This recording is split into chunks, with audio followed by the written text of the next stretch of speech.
Breaking news చూస్తున్నాం. దేశవ్యాప్తంగా ఓటర్ల జాబితాను మరింత పారదర్శకంగా పటిష్టంగా రూపొందించేందుకు భారత ఎన్నికల సంఘం కీలక అడుగు వేసింది. దేశంలోని 16 రాష్ట్రాల్లో స్పెషల్ ఇంటెన్సివ్ రివిజన్ 3వ దశను చేపట్టాలని ఈసీ తాజాగా ఆదేశాలు జారీ చేసింది.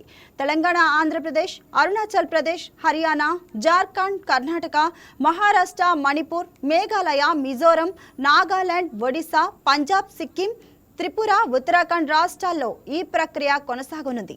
ఈ భారీ కసరత్తు ద్వారా సుమారు 36.73 కోట్ల మంది ఓటర్లను కవర్ చేయాలని ఎన్నికల సంఘం లక్ష్యంగా పెట్టుకుంది.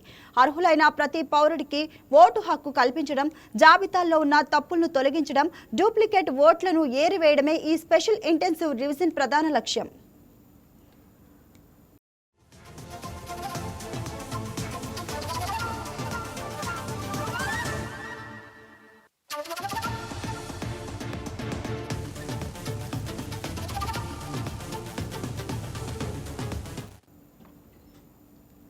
సంబంధిత రాష్ట్రాల ఎన్నికల అధికారులందరూ క్షేత్రస్థాయిలో పర్యటించి ప్రతి ఇంటిని సర్వే చేయాలని ఈసీ సూచించింది. ముఖ్యంగా కొత్తగా ఓటు హక్కు పొందే యువత నమోదుపై ప్రత్యేక దృష్టి సారించాలని ఆదేశాలు పేర్కొంది. రాబోయే ఎన్నికల దృష్ట్యా ఓటర్ల జాబితాలో ఎటువంటి అవకతవకలు లేకుండా అత్యంత ఖచ్చితత్వంతో కూడిన డేటాను సిద్ధం చేయాలని కేంద్ర ఎన్నికల సంఘం భావిస్తుంది. గతంలో జరిగిన 2 దశల విజయవంతమైన అమలు తర్వాత ఇప్పుడు 3వ దశను భారీ ఎత్తున నిర్వహిస్తున్నారు. దీనిపై మరింత సమాచారాన్ని మా ఎగ్జిక్యూటివ్ ఎడిటర్ శ్రీనివాస్ ఫోన్ ద్వారా అందిస్తారు. శ్రీనివాస్, చెప్పండి, స్పెషల్ ఇంటెన్సివ్ రివిజన్ 3వ దశను చేపట్టడానికి అసలు మెయిన్ రీజన్స్ ఏంటి?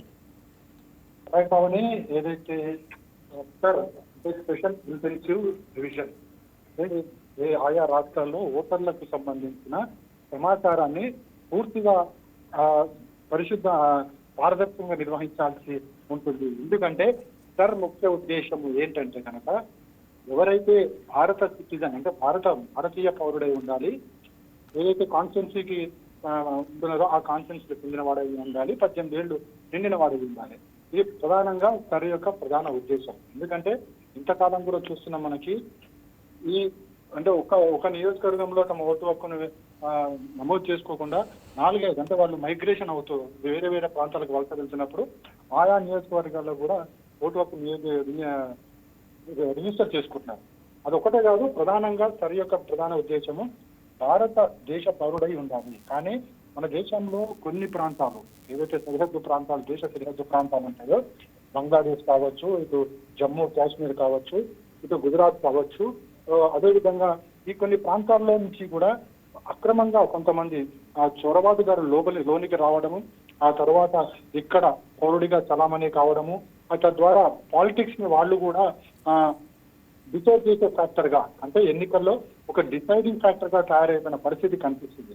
సో ఇవన్నీ గమనించిన భారత ఎన్నికల సంఘం వీటిని తొలగించాలి, ఇలాంటి ఓటర్ల నుంచి కూడా తొలగించాలని చెప్పేసి సర్చ్ ప్రక్రియ తీసుకురావడింది. ఈ సర్చ్ ప్రక్రియ ఇది కొత్త ఏం కాదు. మనకి 20 ఏళ్ల క్రితం కూడా, 21 ఏళ్ల క్రితం 2002, 2004లో కూడా ఈ సర్చ్ ప్రక్రియ జరిగింది. సో అప్పుడు జరిగింది, మళ్ళీ ఇప్పుడు 21 ఏళ్ల తర్వాత మళ్ళీ జరుగుతుంది. మనకి మొన్న జరిగిన పశ్చిమ బెంగాల్ ఎన్నికలు చూసాం. ఆ ఎన్నికల్లో సర్ ప్రక్రియ వల్లనే చాలా మంది చొరబాటుదారులందరూ కూడా వెనక్కి వెళ్లిపోయిన పరిస్థితి. అసలు సిద్ధులైన ఓటరు ఎవరైతే ఆ నియోజకవర్గంలో ఉంటారో వారికి మాత్రమే అవకాశం దక్కినట్లయింది.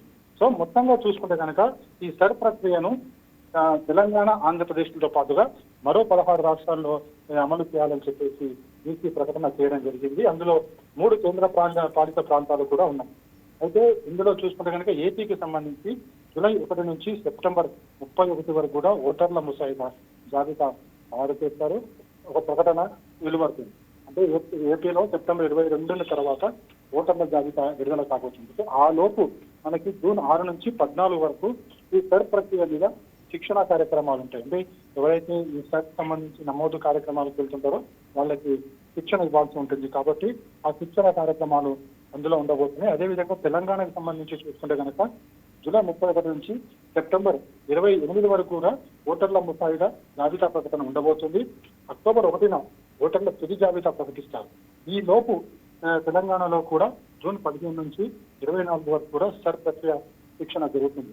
సో ఇవన్నీ కూడా చూసుకుంటే కనుక మనకి ఇవన్నీ చేయడం వల్లనే కాన్స్టెన్సీకి ఏ నియోజకవర్గంలో ఏ ఓటర్ ఎక్కడున్నాడు, రెండు చోట్ల తమ పేరు నమోదు చేసుకోకుండా అద్భుత వేయడమే కాకుండా ఎవరైతే నాన్ రెసిడెంట్స్ ఆఫ్ భారతీయులు ఉన్నారో వాళ్ళకందరినీ కూడా కట్టడి చేసే అవకాశం కనిపిస్తుంది ఈ సర్ ప్రక్రియ. సో తెలంగాణ, ఆంధ్రప్రదేశ్లలో కూడా ఈ ఆంధ్రప్రదేశ్ తో పాటు 16 రాష్ట్రాల్లో అదేవిధంగా 3 కేంద్ర పాలిత ప్రాంతాల్లో కూడా ఈ సర్ ప్రక్రియ ప్రారంభం కాబోతుంది.